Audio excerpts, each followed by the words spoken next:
just want to say straight up that this is a hell of a release for a movie I'd never heard of from 88 Films. It's called The Cat. That's a slipcase that actually is a slipcase to a big box with the movie and some other stuff in it. So I just want to show you the packaging first. This is batshit crazy, by the way. If you want to pause and read all that, you can. But this is the director of Riki-Oh, the story of Ricky. Apparently, he also directed something called The Seventh Curse. It's supposed to be all insane stuff, but this reminds me of the type of stuff that Synapse was released back in the day when you had like Stacy's and Tokyo Ghoul or where it was and all that stuff. This is some wild, uh, Japanese, Asian, whatever it is. I'm bad with that stuff, but it's wild, it's wacky, it's an acid trip. The plot basically is an alien that possesses people comes to Earth, and it's wreaking havoc. So this alien girl and this alien cat come down to fend it off. They join forces with this guy, and they're trying to stop this big blob looking thing. So it's like the Blob, it's like the Terminator, it's like Aliens, it's like all these movies rolled into one. It's completely bonkers. There's some good gore at times. There's some great effects because this is pre-CGI, so you got a lot of rubber suits and whatnot going on. So you get all that madness rolled into one, and the end result is a wild movie called The Cat from like 91, 92, depending on where you look at it. And so it's hard to describe the plot because the plot is just so crazy.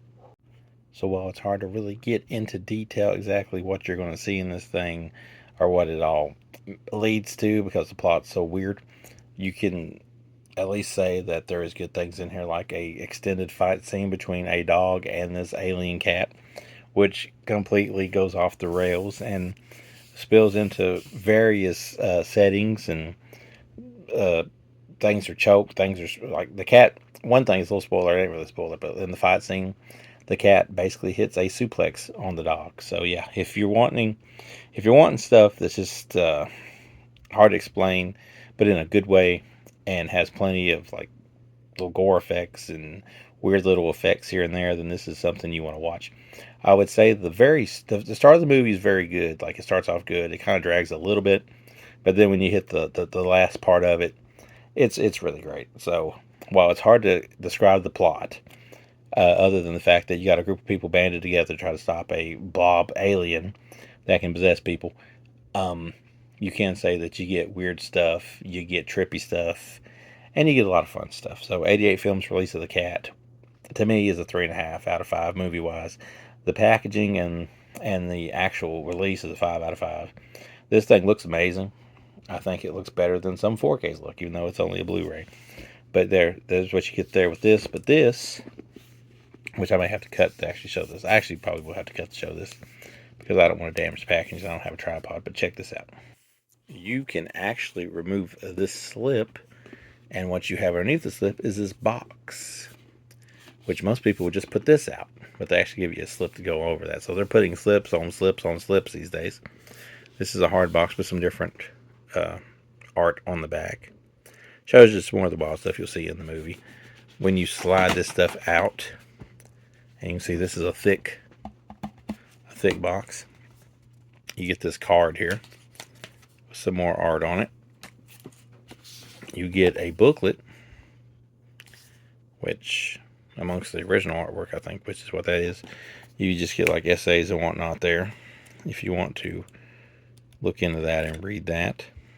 So yeah, and then you get the actual movie. And some people would just put this out. This would be all you would get. But 88 Films went above and beyond to give you all that. Reverse cover here underneath the Blu-ray. And you also get like I think it's like a Japanese cut or something of that. Like you get the original Japanese cut, which is an extra, which English subtitles but standard definition. You get a 2K restoration. You get audio commentary from an expert on Asian cinema, and plus you get all the stuff you get with this limited edition. So yeah, 5 out of 5 for the release, a 3.5 out of 5 for the movie. But if you're into the weirder side of Asian cinema or cinema in general, this is definitely something you're going to want to pick up.